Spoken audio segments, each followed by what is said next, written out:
Так, привет всем. В общем, была такая проблема с камином. Начала задувать дым сюда внутрь в комнату зимой и осенью. Ее такое не было сильно. Ну так, был чуть-чуть, а уже ближе весна, лето начало прям сильно затягивать. Вот, сейчас смотрите, как ее тянет. Вообще даже запаха дыма в доме нету. Здесь уже ничего не закручивает. Уходит все наверх.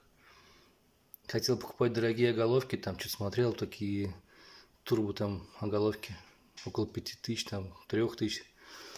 Вот. Ладно, не купил. Сейчас покажу, как я решил эту проблему. Сейчас на улице ветер.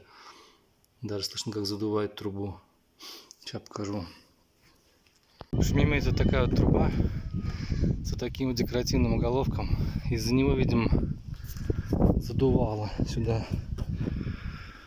Решение такое простое. Взял кастрюлю обычную какую-то, вот, ну не знаю, ручки у нее отвалились. Вот так вот два выреза сделал насквозь. С этой стороны нет вырезов.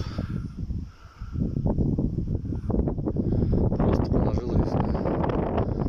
Тут у меня выходит сэндвич труба 150 или 160, не помню. И все.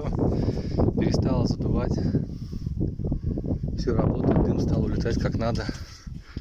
Даже летом. А то я уже не знал. И так, и так.